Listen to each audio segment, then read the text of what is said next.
Excuse me. So we're going to talk about nesting composition. So far we've got one composition, which I still haven't renamed to anything. So let's rename this composition now.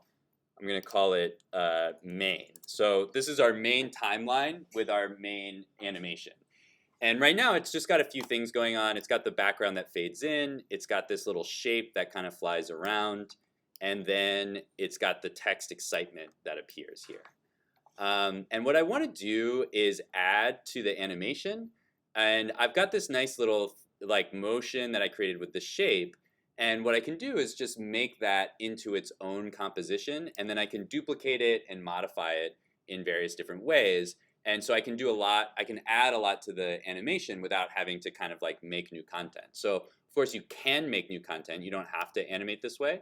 But this is a good way to kind of duplicate your content and save yourself a little bit of time and make some interesting effects as well. So what I'm going to do first, I have this like intro right here, and then in my storyboard I kind of have a pause right here, so I'm going to leave that.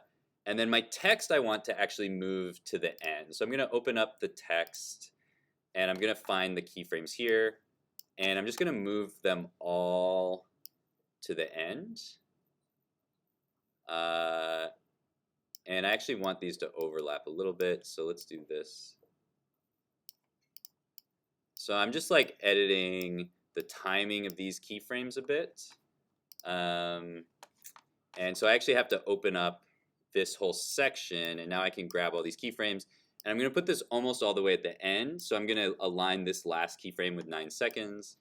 And then we have our text coming in. And so now I have like a couple seconds right here to play with where I want to continue to illustrate this idea of excitement. And so I have this like, and I'm going to lock all this stuff. So I have this shape layer here. And what I want to do is actually make a copy of this. So I'm going to click on this layer and go to edit and copy. And now I'm going to make a new composition. And by creating a new composition, what I can do is add this content in there. And then I can duplicate that content and make more complex versions of it. So I'm going to go to composition and go to new composition. I can also hit Command N. And I'm going to leave all of these settings the same and click OK here. And I'm just going to rename this. So I'm doing Control click and I'm going to go to rename. And I'm just going to call this shape animation.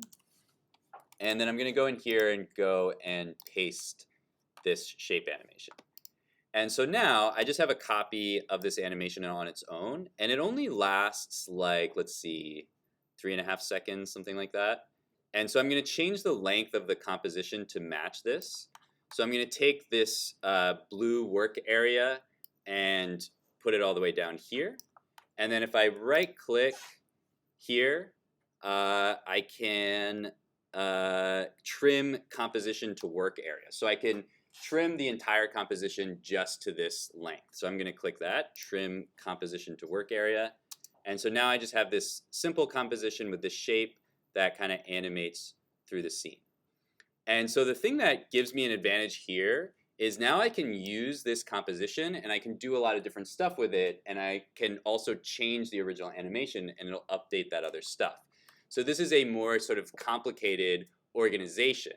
So I'm going to create another new composition to kind of play around with these shapes. So I'm going to go to Composition, New Composition, or hit just Command N. And I'm going to call this one Shapes. And so I'll click OK here. And so what I can do is I can take this shape animation, that's this one composition, and I can put it in here. And so we see our normal one. And then I can just make new copies of it. So I can drag it again, and I can move this over here. And I can drag it again, and move this one over here. So I can start to play with these, and I can even transform them and do different things with them. So now I have like 3 in a row, and that's very cool. That looks great. But what I could do, let's say I want this one to be in a different position. I can go to this layer and hit P and I can just, move it up or down, or I can just move it around in the scene. And I can also scale it and do other stuff. So let's move this one up like here, and I'm going to overlap these a little bit so we can see them happening at the same time. Okay, so we'll have to fix this one because it kind of disappears right here. So actually, that's a good example of what I want to show next. So let's say I'm going to hide this top one, and let's just focus on this one for a second. So see how this gets cut off because the composition doesn't have room for that in the frame? So that doesn't look really good, and I need to fix that. And there's an easy way to fix that. If I just go back to my main shape animation, I can fix that, and then it'll update all of my animations at the same time. So I can go back to my main shape animation. I can see that it's kind of like overlapping here, and actually it really doesn't look good if it's cut off like that. So let's just take the animation, excuse me, for the position here, and what I'll do is I'll just kind of move this into the scene a bit more so it fits in here. And then once it starts to kind of go outside of the scene, I'll just move right here, and I'll just, whoops. Okay, I'll just drag this way over here so it just disappears pretty quickly. This may not be a perfect fix.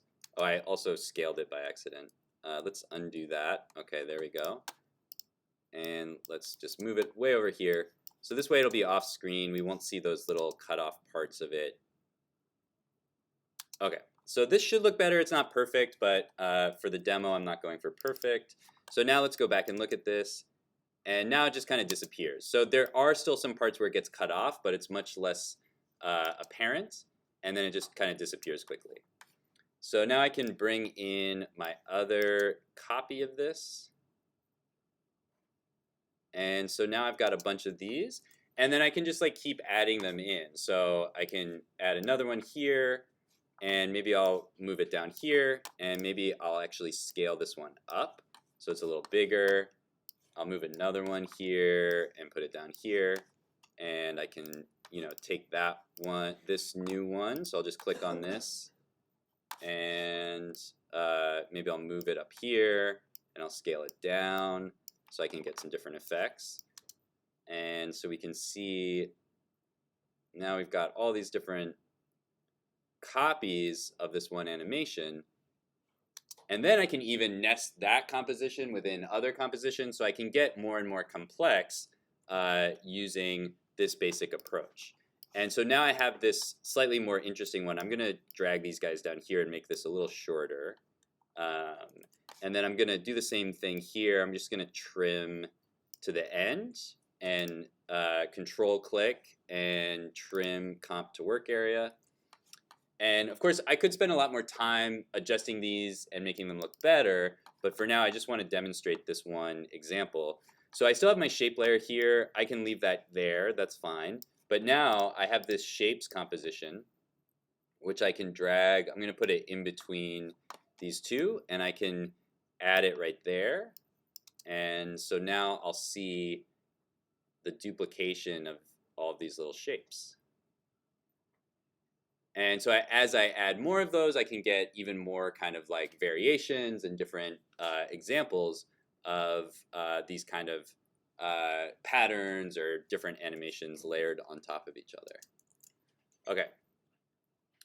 So again, you don't have to do this, but it is a quick way to kind of add a lot more sort of detail and interest into your animation without having to like individually animate each one of these shapes. We're just taking the same basic animation and repeating it, duplicating it, and kind of moving it around and transforming the separate instances of the animation. Okay, so I'm going to stop here. I'll upload these videos in the next, so then we'll have our normal work time in the second block of class. I'm going to go over how to bring in a drawing from Illustrator into your After Effects project. Again, not something that you have to do, but something that can give you a lot of cool things to work with. And then we'll just go over how to export your animation and upload it to the Open Lab.